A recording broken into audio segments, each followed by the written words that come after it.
Hello everyone, Assalamu alaikum. This is Dr. Amna Usman. Actually, there are a lot of comments we see. Thank you very much for this huge response.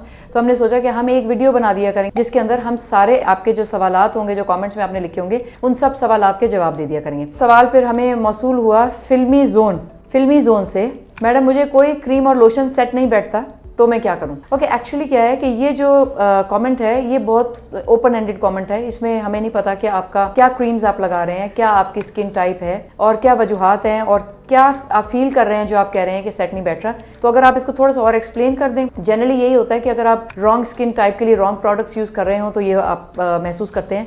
मतलब अगर आपका skin oily है और आप moisturisers use कर रहे हैं बहुत ग्रीसी, या आपका स्किन ऑयली है और आप फेस वॉशेस यूज कर रहे हैं टू ड्राई, तो दोनों सूरतों के अंदर आप अनकंफर्टेबल हो सकते हैं। Same goes with the creams and exfoliants and वगैरह। तो अगर आप इसको थोड़ा एक्सप्लेन करना चाहते हैं, गो अहेड। और अगर आप इससे ज्यादा थोड़ा फर्दर डिस्कस करना चाहते हैं तो yes, go ahead, you can book us online for an online consultation session. Okay, then another question we have received from some random user, ठीक है, उनका नाम नहीं लिखा हुआ। तो उन्होंने कहा कि हम ब्रेस्ट फीड करा रही हैं, कोई खातून है जो कि लैक्टेशन है, जो बेबी को ब्रेस्ट फीड करा रही हैं, तो वो कोई वाइटनिंग कैप्सूल्स ले सकते हैं कि नहीं। Well, I appreciate no, because कोई बहुत ज्यादा डाटा हमारे पास मौजूद नहीं है उसकी सेफ्टी के हवाले से लैक्टेशन या प्रेगनेंसी के ड्यूरिंग। अगर आप प्रेग्नेंट हैं या आप फीड करा रहे हैं तो कोई भी अननेसेसरी मेडिकेशंस कभी भी एडवाइज नहीं होती। और सिंस जो आपकी वाइटनिंग कैप्सूल्स होती हैं वो कोई नेसेसरी मेडिकेशंस में नहीं आती, मेरा ख्याल है it's better to avoid them. Then we have a question from Mehak Kashif, आपने पूछा कि लॉन्ग टर्म कोई मेडिकेशन बताएं जो सोराइसिस के लिए अच्छी हो और कंफर्टेबल हो। महक, अनफॉर्चुनेटली सोराइसिस एक ऐसी बीमारी है जो इंसान के साथ साथ चलती है, कभी ज्यादा कभी कम, कभी कभी खत्म भी हो जाती है, but it recurs and it goes on and on.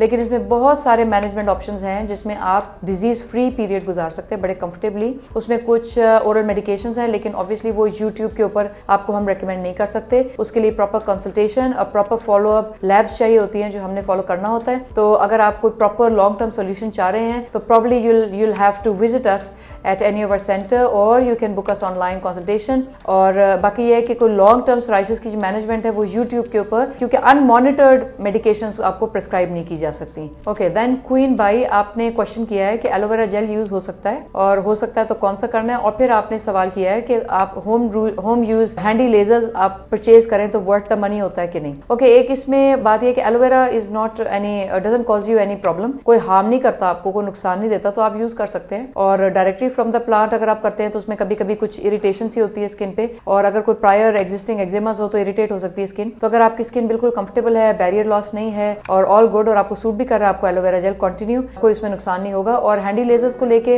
Handy lasers obviously has limitations, लेकिन अगर आप ऐसे क्लाइंट हैं या आप किसी ऐसे एरिया में रहते हैं जहाँ पे आपके पास लेजर फैसिलिटीज नहीं है और आपके पास ओनली ऑप्शन वैक्स रह जाती है, तो फिर आप उसको यूज कर सकते हैं। लेकिन ऑब्वियसली जो हैंडी लेजर्स है, जो होम यूज डिवाइसेस हैं, वो प्रोफेशनल इक्विपमेंट के रिजल्ट्स को मैच नहीं करते। प्रोफेशनल इक्विपमेंट के रिजल्ट्स बहुत बेहतर होते हैं अगर आप इनको कंपेयर करें हैंडी लेजर्स के हवाले से। तो हाँ, सिर्फ only reason you want to buy, अगर आप किसी ऐसी जगह पे रह रहे हैं जहाँ पे आपके पास professional health proper professional laser equipment available नहीं है, तो yes, you can buy that. और worth the money may be, I mean it depends on के हर पेशेंट की एक अपनी पॉकेट होती है। किसी के लिए कुछ पैसे कम मायने रखते हैं, किसी के लिए कुछ पैसे बहुत मायने रखते हैं। So look into your budget and it's better to get professional equipment based laser treatment. लेकिन हाँ, अगर वो नहीं आप अफोर्ड कर रहे तो yes, it can be a good alternative to waxing, क्योंकि वैक्सिंग से भी बाल जरा जल्दी आ जाते हैं, तो होम बेस्ड डिवाइसेस के साथ थोड़े अरसे के बाद बाल आते हैं। देन हैंडी लेजर्स की एक और लिमिटेशन भी होती है कि या वो IPL है या वो डायोड है। अब ऑब्वियसली ये डिफरेंट सोर्ट ऑफ लेजर्स जो है डिफरेंट सोर्ट ऑफ हेयर पे वर्क करती हैं। जैसे लेट्स थिंक कि आपने IPL खरीद लिया हैंडी और आपके बाल उसके बाद थोड़े पतले हो गए तो उसके ऊपर वो IPL काम करना बंद कर देगी। लेकिन अगर आप डायोड खरीद लेते हैं तो ऑब्वियसली जो बहुत थिक हेयर है वो उससे बहुत अच्छा मैनेज नहीं होता। तो ये थोड़ी सी लिमिटेशंस हैं, तो आप इनको ध्यान में रखें और फिर अपना फैसला करें। सोबिया ने सवाल किया है कि नाक के गिर्द कुछ वेसल्स आ गई हैं और उसका कोई इलाज है। बेसिकली रोजेशिया होता है प्रिलिमिनरी, जो आपके स्किन के ऊपर हल्की हल्की वेसल्स आना शुरू हो जाती हैं, किसी वजह से हो सकता है। और अगर आपको आ गया तो क्रीम्स के साथ ये नहीं जाता, इसके लिए लेजर ट्रीटमेंट्स कराने पड़ते हैं और लेजर ट्रीटमेंट इसको ट्रीट कर सकते हैं। So yes, it is treatable, but आपने कोई क्रीम की रिकमेंडेशन मांगी थी, तो क्रीम के साथ less likely they'll go। Usman Jilani ने रेटिनॉल रिकमेंडेशन मांगी है। सो रेटिनॉल रिकमेंडेशन एक्चुअली मैं ऑनलाइन इसलिए रेकमेंड नहीं करती क्योंकि हमें जनरली पेशेंट्स की स्किन टाइप्स नहीं पता होती, और अगर कोई भी मैं ऑनलाइन प्रोडक्ट आपको रेकमेंड कर दूंगी तो बहुत सारे और हमारे जो व्यूअर्स हैं वो देखेंगे, उसको यूज करेंगे, तो उससे उनको नुकसान ना हो जाए। इसलिए अगर आप अपनी पर्टिकुलर स्किन नीड्स के हवाले से कोई रेटिनॉल रेकमेंड करवाना चाहते हैं तो हम ऑनलाइन वीडियो कंसल्टेशन के थ्रू हम आपको रेकमेंड कर सकते हैं। और बाकी even for you we are unaware of your skin type, we are unaware of your underlying issues, so probably it's a hard question to recommend any sort of retinol for your skin. अगला सवाल हमें किया है रोज खान ने। उन्होंने कुछ creams के नाम लिखे हैं और उन्होंने कहा है कि ये हम यूज कर सकते हैं पिगमेंटेशन के लिए और कब तक यूज कर सकते हैं। वेल आई रिकमेंड कि जितने भी वाइटनिंग क्रीम्स हैं, चाहे कोई बहुत रिनाउंड नेम से आ रहे हो और चाहे मैं पाकिस्तानी क्रीम्स के बारे में बात कर रही हूँ, हम उनको कहीं कहीं कभी कभी डाउटेड रखते हैं। खासतौर पर वो क्रीम जो आपको within a week, within 10 days बहुत अच्छे रिजल्ट दे दें, उनको तो हम बहुत डाउटेड केस रखते हैं। तो अगर आपने कभी वो यूज कर भी लिए विद इन 3 वीक्स उसको यूज करना बंद कर दें। और अगर कोई सेफ क्रीम्स हो जो रिलायबल क्रीम्स है जिसमें आप श्योर हैं कि स्टीरॉइड्स और मर्करी और हाइड्रोक्विनोन और इस तरह के डीपिगमेंटिंग एजेंट्स नहीं डले हुए, यानी 100% trusted creams you can use for approximately 3 to 4 months। उसकी वजह यह है कि अगर अब आप सवाल करेंगे कि वो ट्रस्टेड है फिर क्यों सारी उम्र क्यों नहीं यूज कर सकते, because there are 2 phenomena we worry for. एक ये कि कोई नुकसान ना हो जाए और दूसरा ये कि वो काम करना एक फिनोमेना होता है, उसको टेकिफाइलेक्सिस कहते हैं। एक दवाई जब आप लगा रहे होते हैं या क्रीम्स लगा रहे होते हैं वो 3-4 महीने के बाद काम करना कम या बंद कर देती हैं। तो इसलिए अगर क्रीम की सेफ्टी इंश्योर कर लें तो 3 महीने या 4 महीने से ज्यादा इस्तेमाल ना करें,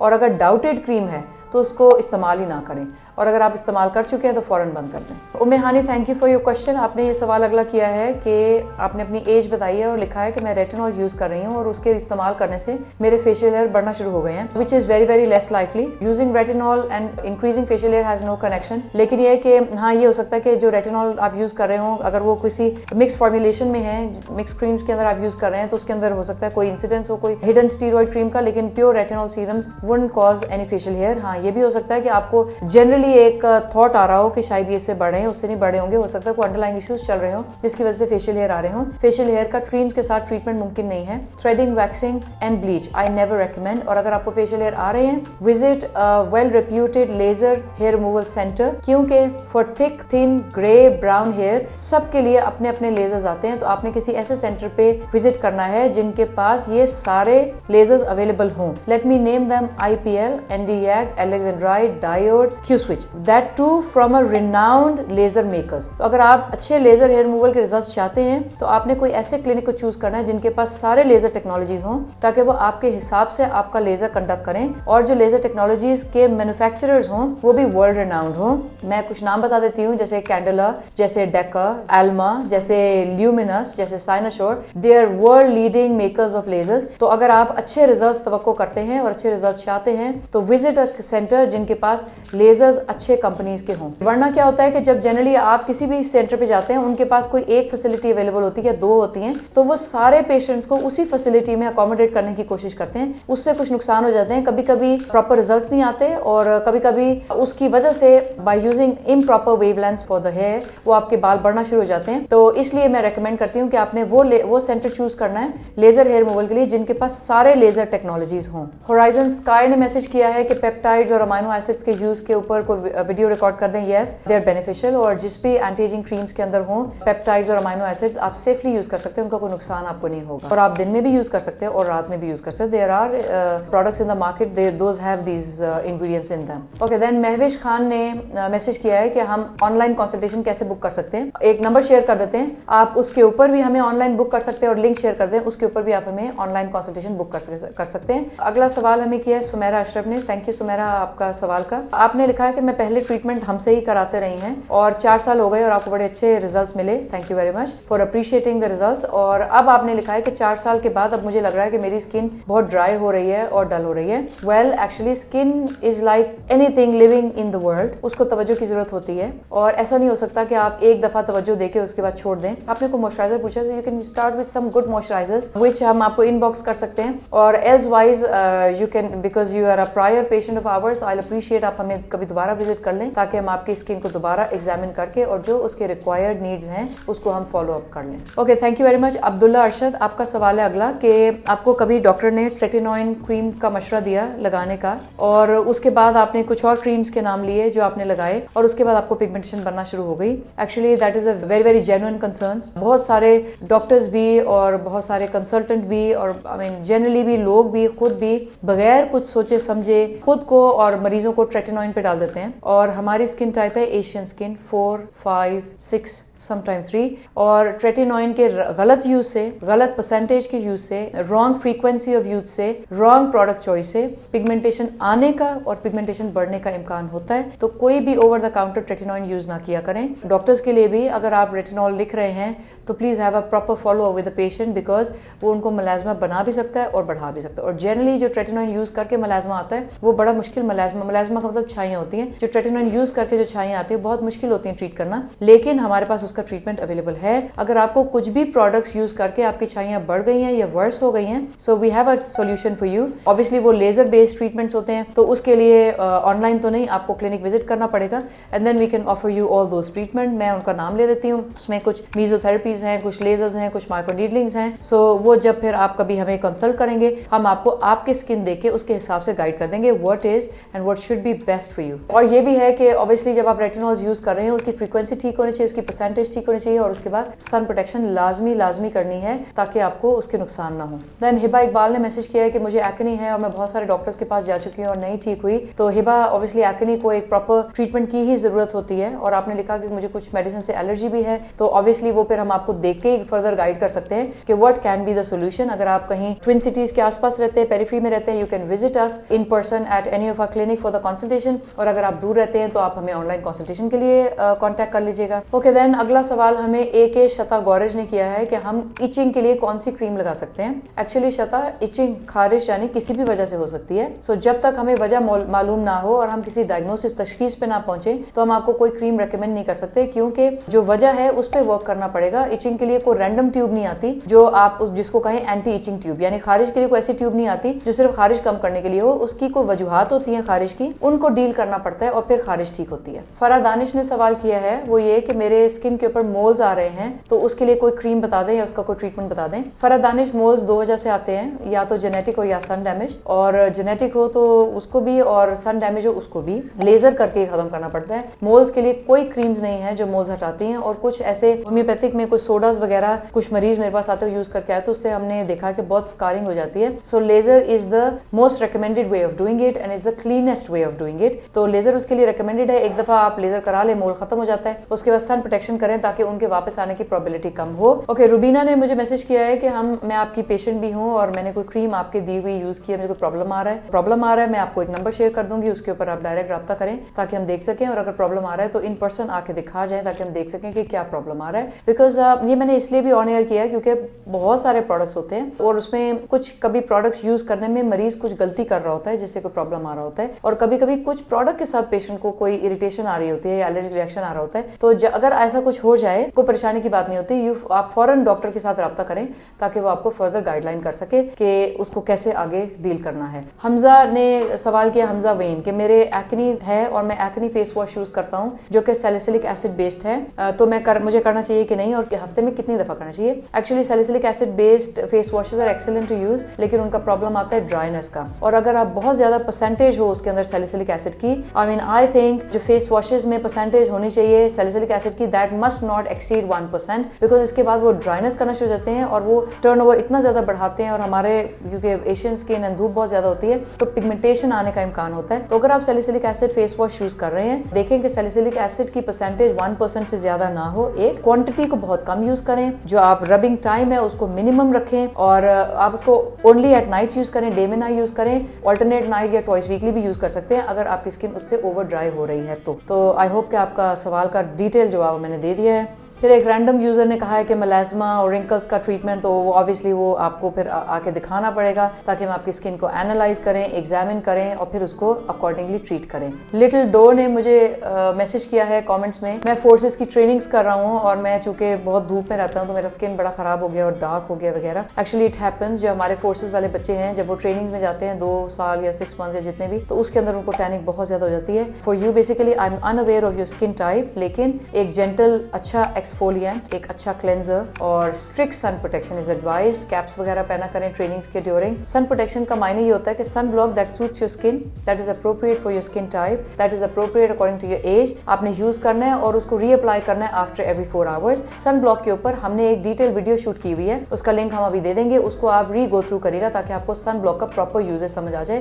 कि कितनी क्वांटिटी, कितने अरसा पहले, बाहर निकलने से कितनी देर पहले और कितनी फ्रीक्वेंसी के साथ यूज करना होता है। कमर कियानी ने सवाल किया है कि उन्होंने कुछ क्रीम्स के नाम लिखे और उन्होंने पूछा which is best. Actually the product जो आपकी स्किन पे सूट करे वो बेस्ट होता है। सारा प्रोडक्ट दुनिया में जो इजाद हुआ है वो अच्छा है अगर सही इंडिकेशन के लिए इस्तेमाल किया जाए। इसमें कोई कंपैरिजन नहीं है क्रीम्स का, it is actually what is needed for your skin. तो कोई भी क्रीम जो आपके मुताबिक हो या आपके स्किन के प्रॉब्लम के हिसाब से हो, that will be best for your skin type. Maria Rafaqat ने भी तस्करा किया है कि उनकी स्किन बहुत पतली हो गई है, वेन्स नजर आती हैं। मारिया, आपकी हिस्ट्री से मुझे लग रहा है कि आप कोई ऐसी क्रीम्स यूज कर रही हैं गोरा करने वाली जो आपकी स्किन को पतला करी जा रही है, थिनिंग करे जा रही है। अगर आप इसको ट्रीट करना चाहते हैं, सबसे पहले वो क्रीम्स बंद करें, स्ट्रिक्ट सन प्रोटेक्शन करें और जब 2-3 महीने के अंदर आप वो क्रीम्स बंद कर चुके हो, फिर आप प्रॉपर ट्रीटमेंट के लिए किसी टाइम पे क्लिनिक विजिट करें या ऑनलाइन कंसल्टेशन के लिए हमें बुक कर लें। फिर एक रैंडम यूजर ने सवाल किया है कि एक्ने स्कार के लिए क्या ट्रीटमेंट बेहतरीन हो सकता है। सो बेसिकली एक्ने स्कार्स के लिए एक हमने पूरा रिकॉर्ड किया हुआ है वीडियो,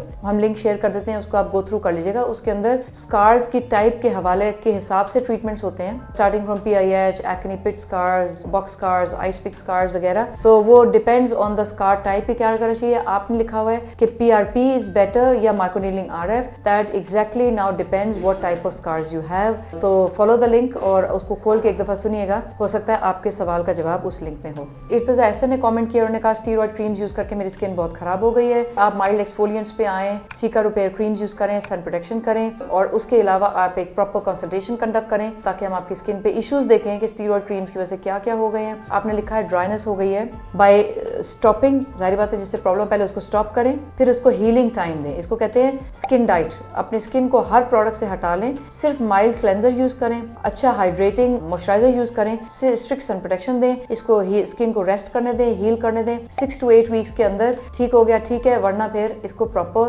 ट्रीटमेंट्स की जरूरत होगी which can be dealt with some ointments और विद सम लेजर्स। तो वो we can decide in person by looking at the skin damage कि कितना डैमेज है और इसके लिए क्या क्या करना हो सकता है। Then there is another user name जिन्होंने हमें मैसेज किया कि मेरे आईब्रो के बाल जा रहे हैं। अगर जा रहे हैं तो ऑब्वियसली वो किसी वजह से जा रहे होंगे, उसके लिए तो प्रॉपर प्रायर कंसल्टेशन होनी चाहिए, अंडरलाइंग रीजन को रूल आउट करना चाहिए कि क्यों जा रहे हैं। इसमें कुछ एलोपेशिया एरिएटा जिसको बालचर कहते हैं ये हो सकता है, कोई रैंडम हेयर लॉस इशू आ सकता है, तो उसको पहले देखना पड़ेगा, तशखीस करनी पड़ेगी और तशखीस के हिसाब से फिर उसका ट्रीटमेंट होगा।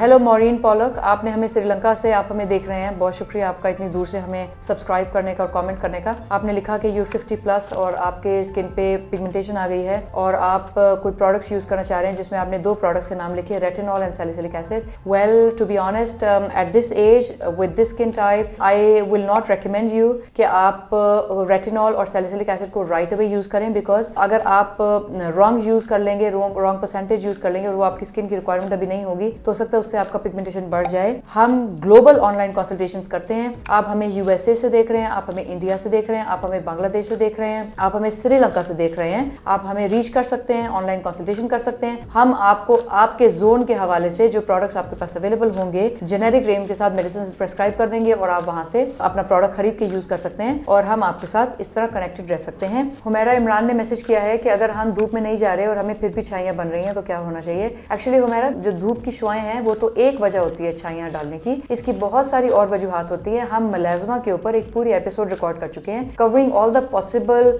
Causes, covering all the possible treatment options, तो वो लिंक आपको हम अभी प्रोवाइड कर देते हैं इसके अंदर। और उसमें यह है कि अनीमिया हो सकता है, आप कोई टॉपिकल प्रोडक्ट्स यूज़ कर रहे हो सकते हैं, आप कोई फेस वॉश ऐसे यूज़ कर रहे हैं, कोई नाइट क्रीम जैसे यूज़ कर रहे हैं, कोई हार्मोनल इशू हो सकता है, कोई pregnancy, lactation, oral contraceptive pills वगैरह वगैरह वगैरह, there are lot other options. तो वो हम लिंक प्रोवाइड कर देंगे, आप उस वीडियो को गौर से सुनिएगा, आपके सवालात का जवाब उसमें है। Thank you all for watching us, और हम इंशाल्लाह आपके तमाम सवालात का जिनका पॉसिबल होगा आपको इंशाल्लाह रिप्लाई करेंगे in a best possible way. So welcome, write everything you want to and will be there to answer you. Thank you.